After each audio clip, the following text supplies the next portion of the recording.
Hey guys, this is Sal and welcome to yet another episode of Technical Saturday Series. Technical Saturday Series में आप सभी का स्वागत है and this is gonna be a very special month for us as a trader and an investor because मैं साल के शुरुआत से ही mention करते आ रहा हूँ that 2024 is not gonna be the easiest year because 2 plus 0 plus 2 plus 4 that comes to 8 plus अब जो महीना शुरू हुआ है that is August month which is also 8th month of the year. तो again in the beginning of the month itself हमें indices में थोड़े से डामाडोल देखने को मिला है. तो based on that we are going to do the overall top down approach of Nifty and bank Nifty. Although मैं 4-5 हफ्तों से यही सेम एनालिसिस कर रहा हूँ but there are lot of people those who are texting me after me posting this video कि यार इस वीडियो से उनको काफी क्लैरिटी मिली और भले ही उनके पैसे बने ना हो बट उनके एटलीस्ट पैसे बचे हैं by not trading into options and all of those things based on proper confirmations and so on. तो उसी के चलते we are going to continue further with this series. Technical Saturdays में हम लोग निफ्टी और बैंक निफ्टी का शायद और कुछ हफ्तों तक एनालिसिस कंटिन्यू रखेंगे ताकि हम लोग जो ये स्ट्रगल वाला फेज है, काफी इंपॉर्टेंट फेज जो है हमारा इस साल का एज अ ट्रेडर, हमें उसका कंट्रोल करने को आए. Like we can actually take charge of it और हमें समझ में आए कि क्या हमें लॉन्ग साइड जाना है या हमें शॉर्ट साइड जाना है या फिर we have to be a fence eater and so on. So that's what we are going to look forward in this particular video. So first of all let's have a look at Nifty 50.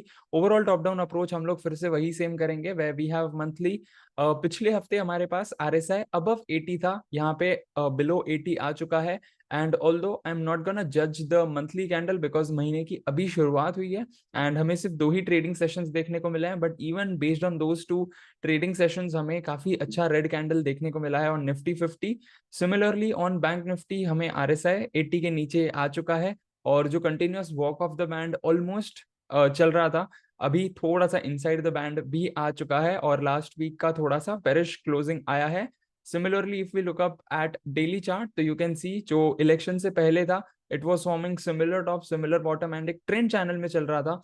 Then election वाले दिन पे काफी बड़ा correction आया and then it formed a base और वहां से भी ऑलमोस्ट अगर हम लोग राउंड फिगर कंसिडर करें 22,000 से लेके 25,000 तक की जर्नी ऑलमोस्ट वन साइडेड रही है. बीच में एक हफ्ता थोड़ा सा करेक्ट हुआ था but again it took RSI 60 support. And मैं यहाँ पे एक और चीज मेंशन करना चाहता हूँ दैट मंथली वीकली ट्रेंड अब भी बुलिश है एंड ओवरऑल जो we can consider the undertone of the market that is long term and medium term trend that is still bullish. But अगर हम लोग डेली चार्ट पे देख लें तो यहाँ पे RSI 60 के आसपास तो आपको दिख रहा होगा बट अगर आप हमें फॉलो कर रहे हो since last couple of months और maybe since the day one of when we started this YouTube channel और अगर आपने हमारी RSI मास्टरी सीरीज को अच्छे से मास्टर किया है by watching it multiple times and back testing तो आपको ये भी समझ में आया होगा कि ऑल्दो RSI 60 के आसपास है but the main important point here is that 25,000 का जो साइकोलॉजिकल रेजिस्टेंस एक्ट हो रहा है.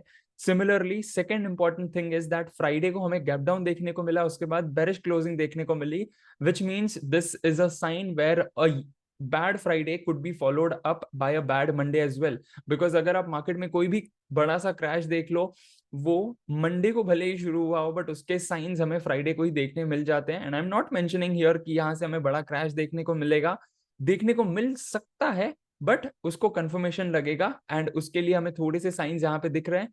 प्लस हमारे पास क्लास ए बेरिश डाइवर्जेंस भी है on daily chart because as you can see point A and point B in terms of price action जो 2 highs बने हैं बट RSI में हमें लोअर हाइज देखने को मिले हैं based on which this is what we call as class A bearish divergence. And इसको अगर यहाँ पे कंफर्मेशन मिलता है मूविंग एवरेज का बड़ा सा ब्रेकडाउन होता है, सिमिलरली RSI 60 का ब्रेकडाउन होता है. So there is a chance कि हमें यहाँ से थोड़ा सा रिट्रेसमेंट देखने को मिले, थोड़ा सा करेक्शन देखने को मिले and if it gets even more worse तो वहां से हमें क्रैश की शुरुआत भी देखने को मिल सकती है. And we have to be very careful at this instance of time so that's why I am just sharing the analysis of this. Similarly अगर हम लोग बैंक निफ्टी के बारे में डिस्कस कर लें तो बैंक निफ्टी ऑलरेडी डाइवर्जेंस में है निफ्टी 50 के साथ. डाइवर्जेंस मतलब कि Nifty 50 like all time high zone की you can consider it's aspiring for all time high zone but bank Nifty थोड़ा सा ऑल टाइम हाई जोन के नीचे है.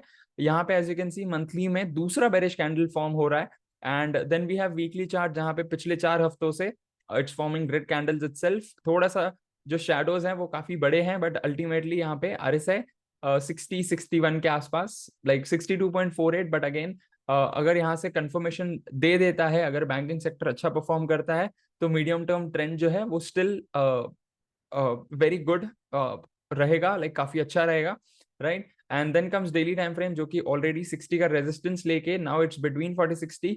एंड मैंने ये चीज भी मेंशन की थी 2 हफ्ते पहले, दैट जब आरएसआई 60 का रेजिस्टेंस लेता है, it is mentioning that I am not so bullish, right. और यहाँ पे हमें मूविंग एवरेज का भी रेजिस्टेंस देखने को मिला है, फिलहाल बिटवीन 40-60 है, but we don't know where it is going to move forward. अगर काफी अच्छे रिजल्ट्स आते हैं, बिकॉज Q1 जो है फाइनेंशियल ईयर 24-25 उसके रिजल्ट्स आना शुरू हो चुके हैं, ऑलमोस्ट काफी सारे स्टॉक्स के रिजल्ट्स आ चुके हैं, जिसके चलते उन स्टॉक्स में वन साइडेड या तो अपसाइड रैली और डाउन साइड रैली देखने को भी मिली है. तो अगर बैंकिंग सेक्टर का काफी अच्छा मूवमेंट देखने को मिलता है, बैंकिंग सेक्टर के रिजल्ट्स काफी अच्छे आते हैं, so there is a chance कि हमें बैंक निफ्टी ऊपर के साइड परफॉर्म करते हुए दिख सकता है. बट एज ऑफ नाउ हमें कोई साइंस नहीं दिख रहे हैं, so we will avoid even trading in options till the time it is not getting clear कि कौन से side trend होने वाला है, right. So that's the overall analysis. I hope that you are absolutely clear with this. And my main intention here is because 8th month जो है अगस्त वो शुरू हो चुका है, 2-3 दिन ही हुए हैं, but again it's very important for us to understand कि मार्केट कहाँ जा सकता है, right. And I am not predicting anything, but I am just sharing my analysis, और based on analysis we just have to be alert, we just have to be a fence eater की अगर यहाँ पे confirmation मिलता है तो हम ये कर सकते हैं, अगर ये कंफर्मेशन मिलता है तो हम लोग शॉर्ट कर सकते हैं, और else we can be a fence eater as well, right. So that are the three things, that are the topmost 3 things which anybody can do at any instance of time in the market. अगर ऊपर के side confirmation मिलता है तो we can go for long, नीचे के side confirmation मिलता है तो we can go for short. If it's completely sideways we can be a fence eater and so on. Options writing वहां पे हो सकता है, but again as of now I would not suggest anybody to do any kind of options writing as well, because यहाँ पे risk थोड़ा सा बढ़ जाता है till the time it's not clear कि कौन से साइड ट्रेंड जाने वाला है. So let's just wait for couple of days or maybe couple of weeks till the time the trend is not clear, and थोड़ा सा struggle phase और रहेगा, and let's see where this struggle phase is gonna end, because आने वाले कुछ महीनों में we are going to have US elections as well, तो उसके हिसाब से भी इंडियन मार्केट्स में मूवमेंट आ सकती है. प्लस अगर गवर्नमेंट कुछ न्यू इनिशिएटिव्स लाए या फिर कुछ न्यू पॉलिसीज लाए तो उसके हिसाब से भी मूवमेंट देखने को मिल सकती है. But let's see what's going to happen next, and I look forward to see you tomorrow in weekly mastermind. Do share your takeaways below in the comment section, and also if you have any trader friend or family member, do share this particular video with that friend or family member so that उनकी life में भी value addition हो सके और उनको भी analysis समझ में आ सके कि हम लोग क्या कर सकते हैं in terms of indices, that is Nifty and Bank Nifty. And I'll see you tomorrow. Till then, live fully, love openly, and make the difference today. I wish you joy and abundance in all you do.